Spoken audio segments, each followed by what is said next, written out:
What's going on, everyone? It's Alex from Ride Gaming, and today we're going to take a look at the new PlayStation VR controller that was revealed last week. And as always, don't forget to leave a like and subscribe to stay in the loop about all the interesting gaming news and help the channel grow. Now let's begin. Last month, Sony posted on their official blog, revealing out of nowhere the fact that they are working on a next-gen VR set to go with the PS5, but had nothing really to show. They spoke about how it is going to be better than the one they released 4 years ago in every way imaginable, how it is going to be more easily connected to the console via a single cable, how it is going to have better tracking, resolution and field of view.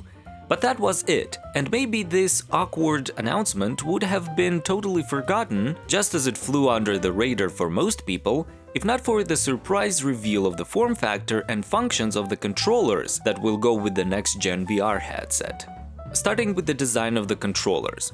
We have two controllers following the shape of an orb, as they said it. These two have a tracking ring, just like all the other VR controllers, but here it is at the base of the controller and is located in such a way that it still does not restrict your freedom of movement. Each has an analog stick, while the left one has the L1, L2, triangle, square and create buttons, and the right has obviously the remaining R1, R2, cross, circle and option buttons. One other thing I found interesting is that the default color seems to be black, which leads me to believe that the headset is probably going to be black as well, thus creating a design contrast with the mostly white PS5 console.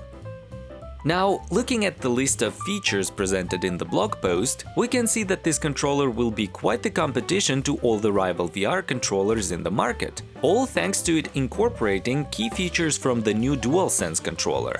The trigger buttons, L2 and R2, are going to have the adaptive trigger technology Sony introduced in their new controllers. This is a step up when it comes to the immersion in VR games, adding new sensations of touch to the experience. Next, we have the haptic feedback feature implemented as well. When we hear this, you can be sure that it is just a buzzword to make it sound cooler and sell, because technically anything with some kind of vibration motor in it has haptic feedback. Sony's innovation is in the execution.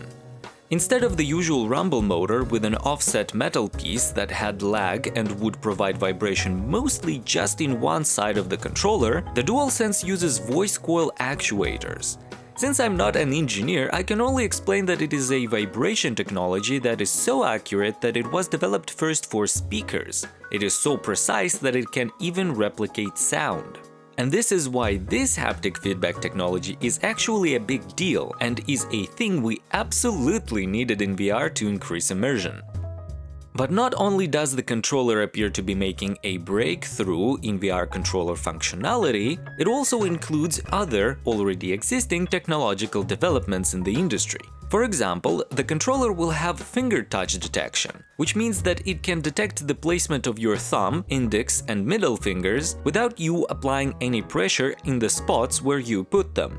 Also, they actually confirmed a feature of the headset through talking about the controllers. They said that the tracking rings I mentioned earlier will be used by the headset to track the relative position of the controllers, which might also, hopefully, hint at the fact that the tracking of the headset itself will be better than it was with the PlayStation camera of the original headset.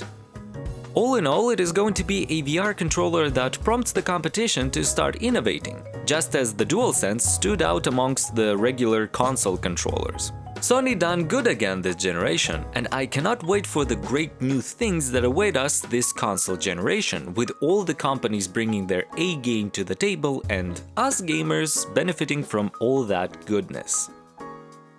And this is everything. I hope you found this video useful. If you did, don't forget to share your opinions down in the comments. Thank you for watching, this was Alex, and I'll see you next time.